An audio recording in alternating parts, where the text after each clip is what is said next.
भाव उत्कर्ष global study centre में आप सभी का स्वागत है। तो हम लोग अभी मॉडर्न हिस्ट्री पढ़ रहे हैं और मॉडर्न हिस्ट्री अब हमारा बस ख़त्म होने वाला है। इसमें हमने बहुत सारे टॉपिक्स को ख़त्म कर लिया, जिसमें हमने पढ़ा था कि कैसे पहले उदारवादी चरण, उग्रवादी चरण, फिर हमने पढ़ा था कांग्रेस का गठन। इतने सारे वीडियोस को आप लोग जाके प्लेलिस्ट में देख सकते हैं। और उसके बाद हम लोग अभी गांधीवादी चरण पढ़ रहे हैं। तो सबसे पहले हमने देखा कि गांधी जी का आगमन होता है दक्षिण अफ्रीका से भारत में, और दक्षिण भारत आने के पहले महात्मा गांधी जी दक्षिण अफ्रीका में ढेर सारे काम कर चुके होते हैं इस अपने आंदोलन पे, सत्याग्रह आंदोलन पे। और उन्होंने वहाँ पर नटाल कांग्रेस की भी स्थापना की, टॉलस्टॉय फॉर्म बनाया।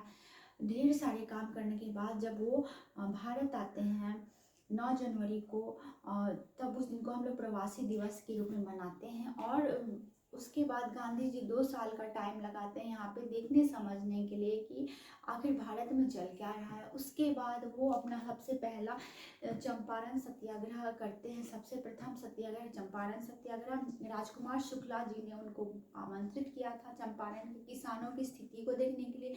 उसके बाद वो चंपारण आते हैं और वहाँ पर अपना सफल सत्याग्रह करते हैं। 1917 में चंपारण सत्याग्रह 1917 में होता है, वहाँ पे आते हैं और अपना सफल सत्याग्रह करते हैं। उसके बाद धीरे धीरे गांधी जी अहमदाबाद मिल हड़ताल करते हैं और खेड़ा सत्याग्रह। तो अहमदाबाद मिल हड़ताल और खेड़ा सत्याग्रह, चंपारण सत्याग्रह, इन 3 सत्याग्रह आंदोलन के सफल प्रयोग के बाद महात्मा गांधी जी यहाँ पे देश के लोगों पे राज करने लगते हैं। और उसके बाद वो अपना आंदोलन बड़े बड़े आंदोलन करते हैं, जिसमें लोग उनके साथ सक्रिय रूप से आंदोलन में भाग लेते, पार्टिसिपेट करते हैं, क्योंकि वो अब महात्मा गांधी जो है वह भारत के लोगों के लिए एक सुपर हीरो के रूप में उभर के सामने आए थे और उनको लोगों ने भगवान का दर्जा देना शुरू कर दिया था। तो हमने पिछले वीडियो में पढ़ा था रॉलेट सत्याग्रह, क्रांतिकारी आंदोलन बढ़ रहे थे और इसी को रोकने के लिए रॉलेट एक्ट अंग्रेजों ने निकाला था, जिसमें किसी को देख के शक के आधार पे ही गिरफ्तार कर लिया जाता था। तो इसके विरोध में महात्मा गांधी जी ने रॉलेट सत्याग्रह किया और रॉलेट सत्याग्रह बहुत ही हिंसक हो गया, तो उसको उन्होंने बंद कर दिया।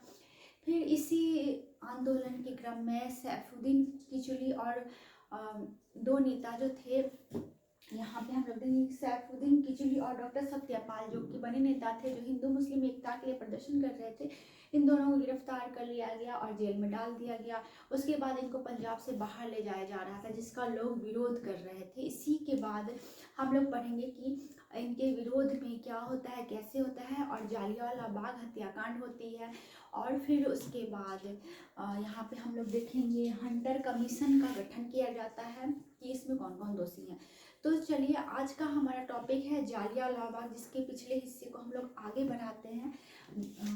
रॉलेट एक्ट और रॉलेट सत्याग्रह। रॉलेट एक्ट पास हुआ था और उसके बाद उसके विरुद्ध में रॉलेट सत्याग्रह किया गया। और इसके आगे क्या घटना होती है, जालियांवाला बाग हत्याकांड और हंटर आयोग कमीशन की गठन को गठित किया जाता है। तो सबसे पहले हम लोग देखेंगे कि जालियांवाला बाग हत्याकांड क्यों हुआ था।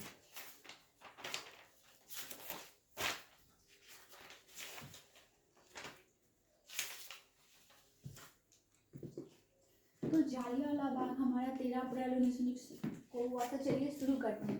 9 अप्रैल 1919 की बात है। ये बात है 9 अप्रैल 1919 की।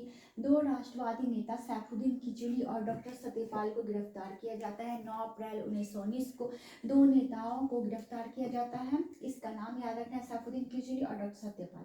10 अप्रैल 1919 को उसकी गिरफ्तारी के विरोध में प्रदर्शन। 10 अप्रैल 9 को गिरफ्तार किया जाता है, 10 को इसकी गिरफ्तारी के विरोध में प्रदर्शन किया जाता है। यह प्रदर्शन हिंसक हो गया और यह प्रदर्शन बहुत ही हिंसक हो गया था होते होते, और दंगे, और इसके बाद क्या होता है कि दंगे हो जाते हैं और दंगे में 5 अंग्रेज मारे जाते हैं। और एक महिला जा रही थी, अंग्रेज महिला जा रही थी साइकिल से, जिसका नाम था Marcela सेल्वो।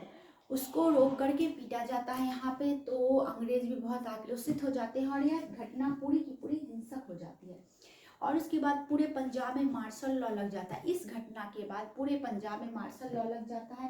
Michael O'Dwyer lieutenant governor general थे, lieutenant governor general Michael O'Dwyer थे पंजाब के, उन्होंने मार्शल लॉ लगा दिया पंजाब में।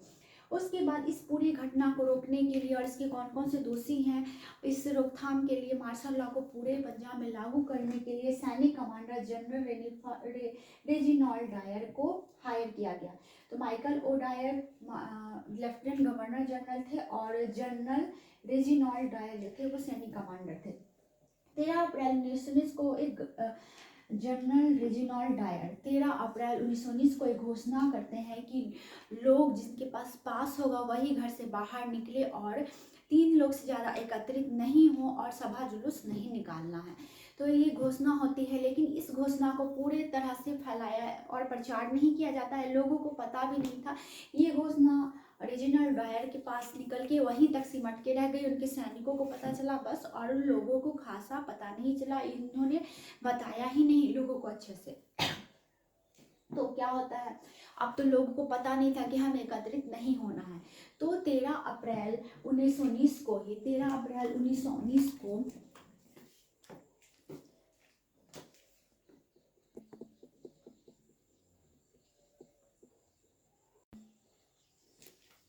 तो 13 अप्रैल 1919 को एक घोषणा की जाती है।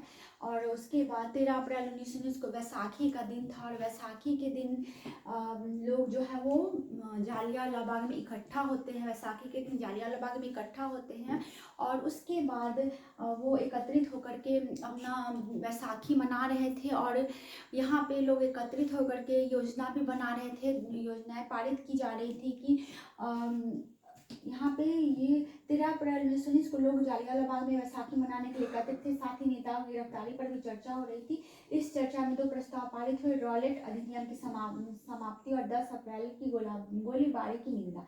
तो यहाँ पे 2 चर्चाएं प्रस्ताव पारित हुई कि रॉलेट अधिनियम को समाप्त करना चाहिए और जो 10 अप्रैल को गोलीबारी हुई थी उसकी निंदा की गई। लेकिन जनरल ओडायर को लगा, यहाँ पे जनरल रेजिनॉल्ड डायर को लगा कि, और जनरल ओडायर को भी लगा कि यहाँ पे कुछ हो रहा है। तो जनरल रेजिनॉल्ड डायर जो सैनिक कमांडर था उसने सैनिक को इकट्ठा किया और पूरे जालियांवाला बाग को घेर दिया और उसके बाद गोलीबारी शुरू करवा दी। जनरल डायर ने इस सभा के आयोजन के लिए सरकारी आदेश किया। उसको लगा कि ये लोग उसके सरकारी आदेश को नहीं मान रहे हैं, उसकी अवहेलना की जा रही है, तो उसके बाद वो यहाँ पे गोलीबारी शुरू कर देते हैं। डायर ने किसी चेतावनी के सभा पर डायर ने कोई चेतावनी भी नहीं दी थी लोगों को और सीधी गोलीबारी ही शुरू करवा दी। 1000 से ज़्यादा लोग मारे गए और उसके बाद क्या होता है कि 1000 से ज़्यादा लोग मारे जाते हैं। तो जनरल रेजिनॉल्ड डायर जो था उसने बाग को पूरी तरह से घेर दिया और गोलीबारी शुरू करवा दी। और उसके बाद क्या होता है, बहुत सारे लोग मारे जाते हैं।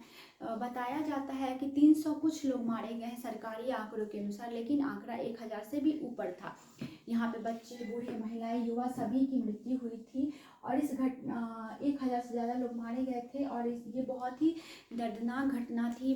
लोगों को भागने का मौका भी नहीं मिला और पूरे लोग यहाँ पे बहुत कम लोग ही बच पाए थे इस जालियांवाला बाग हत्याकांड में। और यह घटना पूरे इतिहास को रक्त रंजित कर देती है। यह घटना बहुत ही शर्मनाक थी और इस घटना में एक बच्चा उधम सिंह बच जाता है। और इस घटना में एक बच्चा बच जाता है उधम सिंह, जो 1940 में लंदन जाता है और माइकल ओडायर जो लेफ्टिनेंट गवर्नर जनरल था, सैनिक कमांडर नहीं, जो लेफ्टिनेंट गवर्नर जनरल था, उसको गोली मार देता है। ये भी बीपीएससी में एक बार क्वेश्चन आया था जिसमें ये दोनों ऑप्शन दिए थे, माइकल ओडायर और जनरल रेजिनॉल्ड डायर। तो यहाँ पे भी गलती हो सकती है, इसे हमें याद रखना है कि उधम सिंह ने जनरल ओडायर को गोली मारी थी, ना कि रेजिनॉल्ड डायर को। जनरल ओडायर गोली मार दी। उधम सिंह ने अपना नाम मोहम्मद सिंह आज़ाद रखा था और 1940 में फांसी मिली। इस घटना के लिए इनको फांसी दी जाती है 1940 में और 1974 में इनकी अस्थियां भारत लाई जाती हैं। ये भी हमें याद रखना है, ये इम्पॉर्टेंट है।